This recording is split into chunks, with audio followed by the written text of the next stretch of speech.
오늘 우리가 읽은 이 본문 말씀은 소위 우리가 탕자의 비유라고 하죠. 집 나간 둘째 아들에 대한 비유의 이야기로 알고 있습니다. 그런데 제 성경책에도 그렇게 되어 있는데요. 이 이야기의 소제목에 보면 잃어버렸던 아들을 다시 찾은 아버지의 비유라고 이렇게 나와요. 그러니까 이 비유의 주인공은 집 나갔다가 돌아온 그 아들이 아니라 집을 나갔다 돌아온 그 아들을 맞이하는, 즉 잃어버렸던 아들을 되찾은 아버지에 대한 비유입니다. 그러니까 저의 의견이 아니라 오늘 우리가 읽은 이 누가복음 15장을 보면 15장 전체가 세 개의 비유 이야기로 구성되어 있어요. 그 첫 번째 이야기는 잃은 양을 찾은 목자의 비유가 나오죠.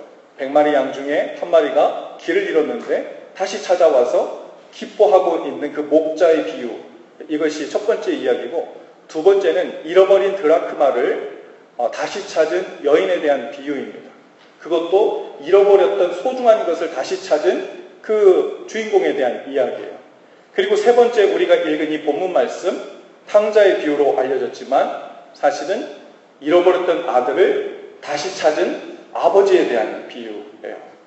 그러니까 여기에서 포커스는 집 나갔다가 다시 돌아온 이 아들이 얼마나 다행이고 감사하고 새 삶을 살아서 해피엔딩이었더라라는 이야기를 하려고 하는 것이 아니라, 물론 그것도 있겠지만 그 포커스의 렌즈의 초점은 바로 그 아들을 다시 찾은 아버지의 마음에 있다는 거예요. 그래서 우리가 영어 단어 방탕한, 여기서 이 아들이 밖에 나가서 허랑방탕했다 그랬잖아요. 방탕한이라는 의미를 가진 그 prodigal이라고 하는 단어가 있습니다. 그래서 우리가 prodigal son 하면 방탕한 아들 혹은 탕자의 비유라고 그렇게 이야기하는데, 사실은 탕자의 비유라고 해서 prodigal son이라고 사용되는 것보다 더 정확한 이 본문에 대한 제목은 더 prodigal father라고 합니다. prodigal father. 그러니까 이 prodigal이라고 하는 말이 방탕한이라는 뜻도 있지만 낭비하다, 허비하다라는 뜻도 있거든요. 그래서 이 아버지가 이 아들처럼 재산을 낭비하거나 허비했다는 이야기가 아니라, 아버지의 재산을 낭비하고 허비하고 있던 이 아들과는 대조적으로 이 아버지는 무엇을 허비하고 무엇을 낭비하고 있을까요? 아들을 향한 사랑을 낭비하는 것처럼, 너무나도 비효율적이고 자격이 없는 아들을 끝까지 기다려주고 말도 안 되는 값을 치러가면서 그 아들을 교육시키려고 하는, 돌아올 주제가 되지 못하는 그 아들을 끝까지 참아 기다리면서 다시 아들로 받아 잔치를 벌이고 있는, 필요 이상으로 사랑과 인정과 그 애정이 쏟아부어지고 있는 것 같은 이 모습이 마치 그 아버지가 사랑을 낭비하는 것처럼, 허비하는 것처럼 그렇게 보인다는 거예요. 그래서 prodigal father의 비유라 이렇게 이야기하기도 합니다. 심지어 하나님께서는 정말 자격 없고 하나님의 자녀들, 돌아올 자격 없는 죄인들을, 우리들을 위해서 무엇을 희생하시고 무엇을 내어주셨어요? 여기 지금 비유 안에는 아버지가 가지고 있던 재산의 한 분깃을 내어주었습니다. 그러니까 큰아들과 작은아들 둘이 있었던 것 같아요. 그런데 둘째 아들이라 그랬으니까요, 둘째 아들 거니까 해프가 아닙니다. 그때에는 장자가 둘째 아들, 다른 아들들보다 2배의 몫을 가지게 되는 것이 일반 문화였기 때문에 어느 정도 가졌는지 우리 이해가 되겠죠? 아마 그럼에도 불구하고 둘째 아들이 분깃으로 받았던 그 몫은 상당했었던 것 같아요. 아버지가 큰 부자였으니까요. 그것을 희생하는 것도, 이 아들이 지금 밖에 나가가지고 이 재산을 가지고 허랑방탕하게 써서 허비할 것을 아버지가 모를 리 없잖아요. 여러분이 아버지는 이 아들이 태어날 때부터 똥기저귀를 갈 때부터 어렸을 때 무슨 말을 해왔는지 그 마음이와 심성이 어떻게 변해가는지 매사의 일상을 어떻게 대하는지 다 알고 있는 아버지예요. 그 분깃을 나누어주면 이 아들이 그것을 받아가지고 당장 어디에 관심이 있는지 무엇을 위해 쓸지 눈 감고도 뻔히 아는 이야기입니다. 그럼에도 불구하고 이 아버지가 야, 너 아버지가 살아있는데 어떻게 유산의 몫을 나눠달라고 할 수 있어? 이 버르장머리 없는 이런 무례한 호적에서 파버려? 이렇게 얘기하지 않고 분깃을 각각 나누어 주었다고 했습니다. 여러분, 우리는 신앙생활하면서 제일 이해가 안 되는 것이 있다면 하나님, 이 집 나간 아들과 같은 우리 하나님 품을 싫다고 막 발벌둥치를 해가면서 뒷걸음쳐서 내가 원하는 세상으로 나아가 내가 원하는 삶을 살다가 비천한 삶 가운데 들어갔을 때 이제 하나님께 돌아갈 면목이 없다. 도저히 면목이 없다. 그런데도 하나님께서 하나님의 사랑, 하나님의 재산, 하나님의 가장 소중한 것을 낭비하는 것처럼, 허비하는 것처럼 보일 정도로 심지어 그분의 독생자 아들 예수님을 보내주셔서 그 피조물 중에 하나라고 생각되는 우리를 위해 죽게 하셨어요. 내어주셨어요. 왜 그러셨을까? 어떻게 이런 일이 벌어질까? 어떻게 이것이 가능한 일인가? 제일 이해가 안 되는 우리 신앙의 신비라고 하면 바로 그 영역일 것입니다. 이해가 안 가는데 정확히는 이해할 수 없어도 한 가지 힌트를 얻을 수 있는 부분이 있는 것 같습니다. 그것은 바로 하나님께서 당신을 우리에게 누구로 불려지기를 원하셨어요? 아버지로 불려지기를 원하셨다는 거예요. 하나님을 아버지라 부르라는 거예요. 거기에서 우리가 단순히 하나님의 만든 수많은 피조물 중에 하나, 그런 가치가 아니라는 것을 우리가 알게 되죠. 하늘 아버지와 우리와의 관계가 정확히 어떤 것인지, 그분의 사랑이 얼만큼 큰지, 그분의 계획이 얼만큼 크고 무엇인지 다 알 수 없어도 분명한 것은 우리에게 육신의 아버지를 주셔서 역시 허물 많고 연약한 육신의 아버지지만 그 아버지들이 우리를 동일한 마음으로 최선을 다해서 아끼고 사랑하고 품어주려고 하는 그 마음만큼, 적어도 내가 이 모양이어서 저 모양이어서 조건 따라 사랑하지 않고 내 아들이기 때문에, 내 딸이기 때문에, 자녀이기 때문에 사랑하는 이유를 알 것 같기도 하고 모를 것 같기도 하는 그 이유, 하나님께서 우리를 바라보실 때 바로 그 이유로 사랑하신다는 거예요. 여러분, 아버지들에게, 어머니들에게 부탁합니다. 이 둘째 아들이 집 나갔다가 돌아왔을 때, 집 나갔다가 다시 돌아올 수 있었던 그 계기가 무엇이었을까? 여러분, 집 나가가지고 허랑방탕하게 삶했다 그랬는데 그거 가지고 뭐 했겠어요? 뻔하죠. 그 시대나 지금 시대나 죄를 지을 수 있는 길들은 문화만 달라져 똑같죠. 그때도 자기 정욕을 채울 수 있는 방법이 있을 테고 자기를 뽐내고 자랑할 만한 것들이 있을 거예요. 페라리 같은 이런 고급 승용차는 그때 없었겠지만 고급 마차를 사가지고 좋은 베스트 드라이버 마블을 사서 자랑하며 다녔을 거고, 파티 대신 잔치를 만들어 벌였을 테고요. 친구들에게 인기 있는 자로, 돈 잘 쓰는 자로, 저 친구 곁에 있으면 한몫 잡을 수 있다는 생각으로 사람들이 막 자기를 좋아하는 것처럼 몰려들었을 겁니다. 그런데 재산이 다 떨어졌어요. 신기한 것은요, 재산이 딱 떨어졌을 때 마침 그해 크게 그 나라에 흉년이 들었대요. 어찌 마침 그런 일이 일어날까요? 우리도 하나님을 떠나 하나님이 주신 것을 내 것이다 여기고 세상으로 나가 내가 원하는 것으로 가 허랑 허랑방탕한 우리의 모습이 있죠. 허랑방탕하는 건 다른 거 아니에요. 필요 이상으로 낭비하고 허비하는 겁니다.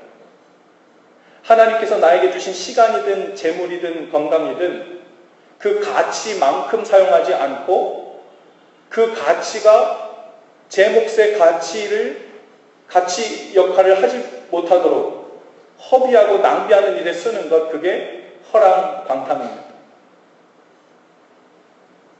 야, 어떻게 아버지가 살아계신데 그 재산의 몫을 나눠달라고 할 수 있어?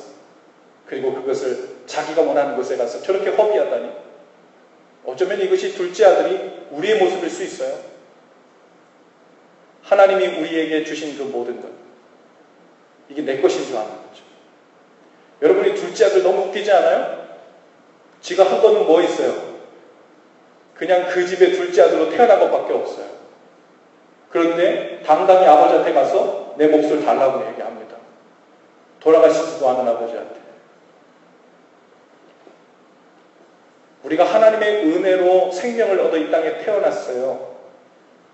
그런데 우리가 옷 입고, 우리가 잘하고, 내가 공부하고, 내가 직장을 얻고, 내가 사업을 하고, 번 모든 돈과 물질과 또 시간과 건강과 이 모든 재능들이 내 것인 줄 아는 거예요.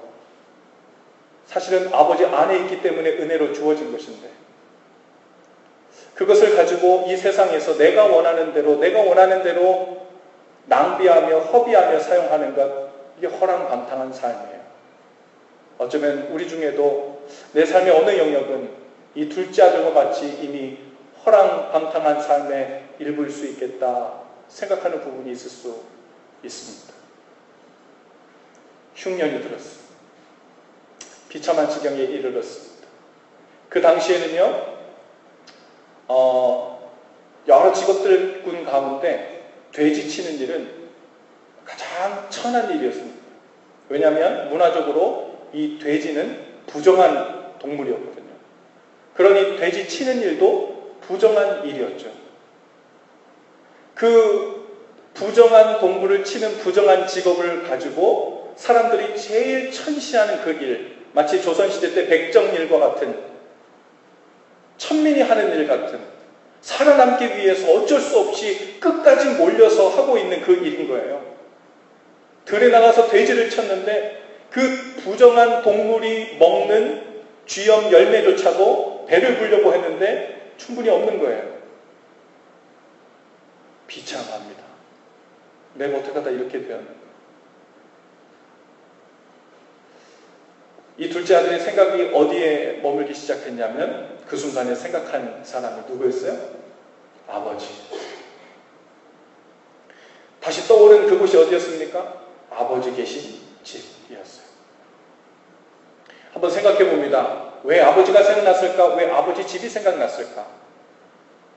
물론 내가 아버지 집에 있을 때 풍족했고 배골지 않았고 편안했고 불일 종들도 있었고 다양한 것들이 있을 수 있어요. 그런데 상상력을 한번 발휘해 봅니다. 내가 만일 둘째 아들이라면 비참한 내 자신을 부정하고 싶을 정도로 더 이상 내려갈 데가 없어서 내 생명의 불씨를 스스로 끊어버리고 싶을 정도로 비참하고 절망스러운 그 막바지에 이르렀을 때 누굴 생각하고 싶었을까?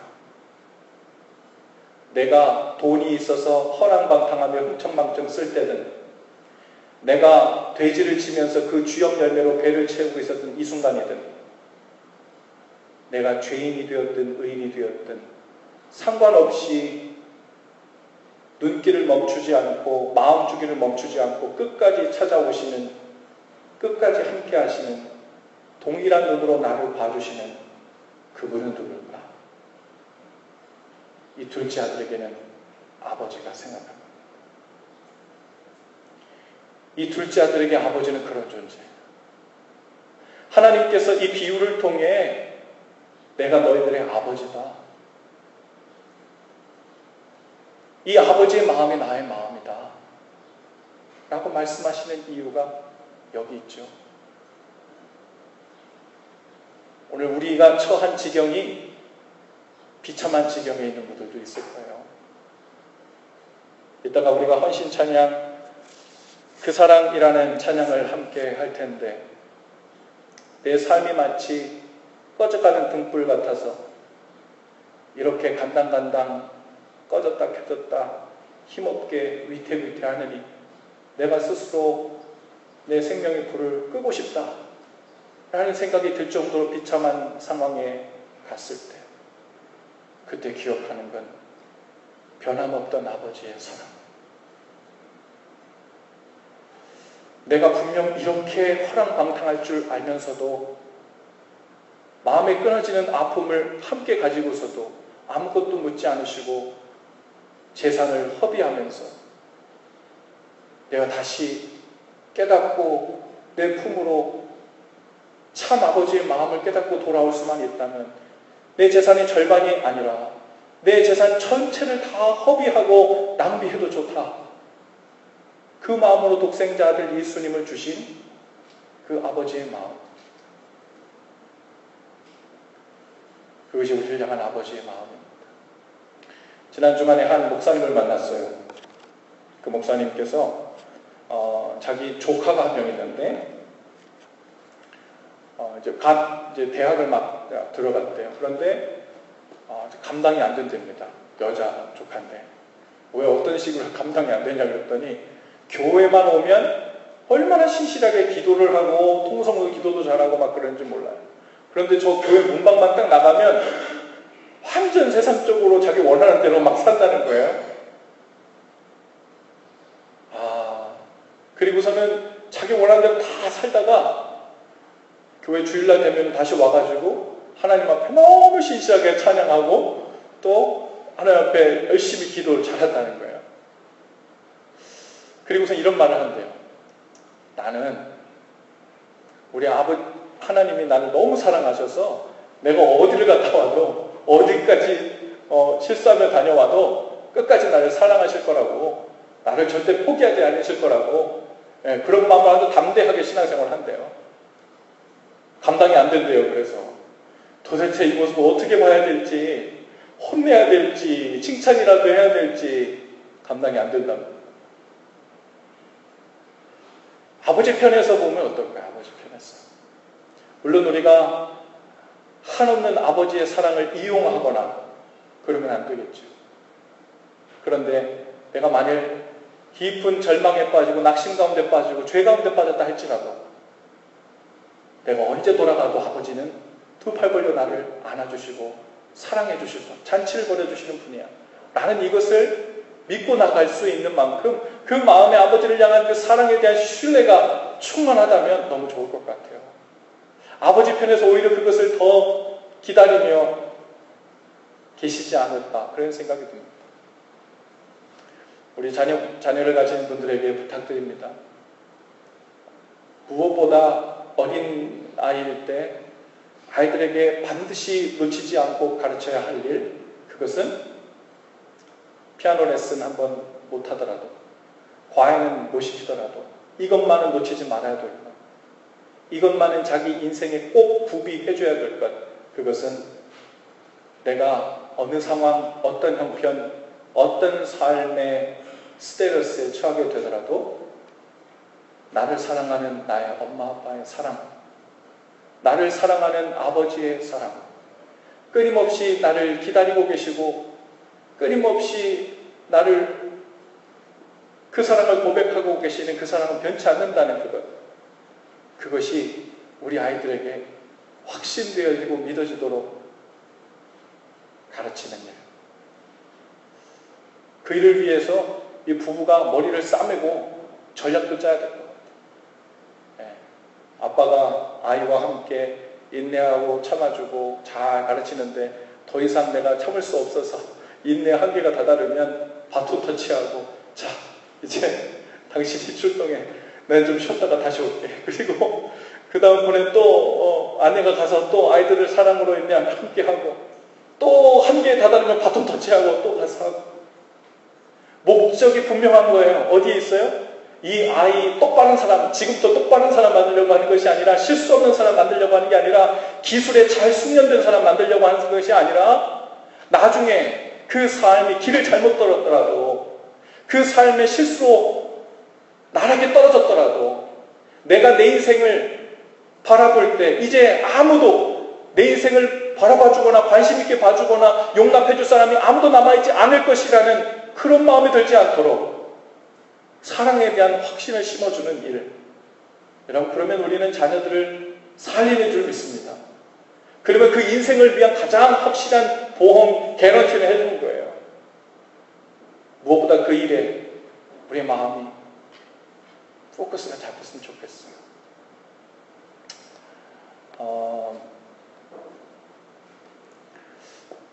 저희 집에 저희 아버지가 계신 게 아니라 계셨었는데 아버지가 많이 엄하신 분이셨어요.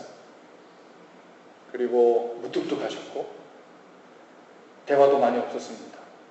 3남 1녀 중에 제가 막내예요. 위로 형들이 있고 누나가 있는데 제가 어린 눈으로 봤을 때 우리 작은 형님, 큰 형님이 중학생, 고등학교 됐을 때 어느 순간부터 아버지와 사이가 안 좋기 시작했어요.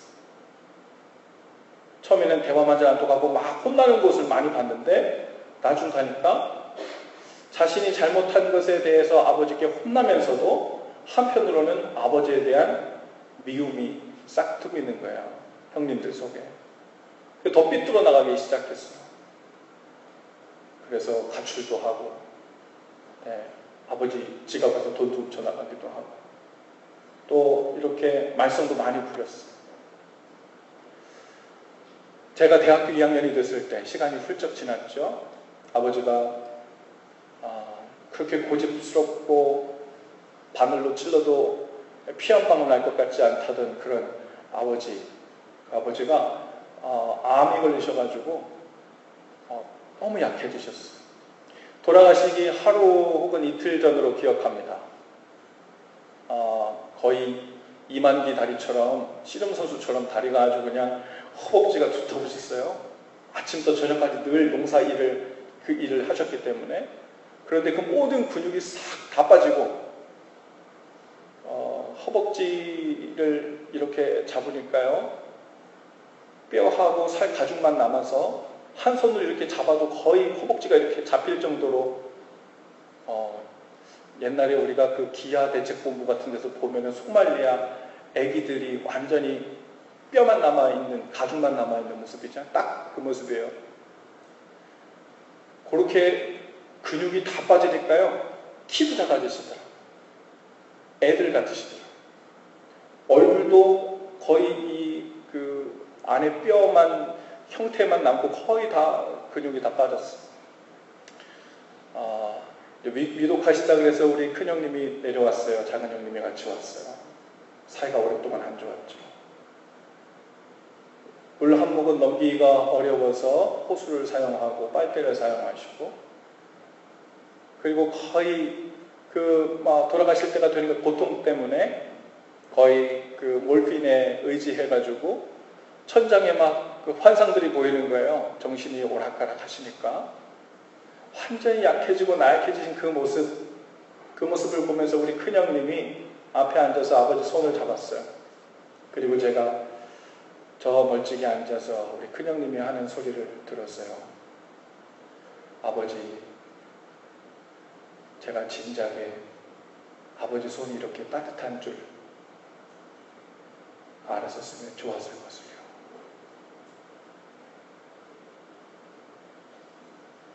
어쩌면 우리 아버지들 중에 우리는 아버지에 대한 좋은 기억을 별로 안 가지고 계신 분들도 있을지 몰라요.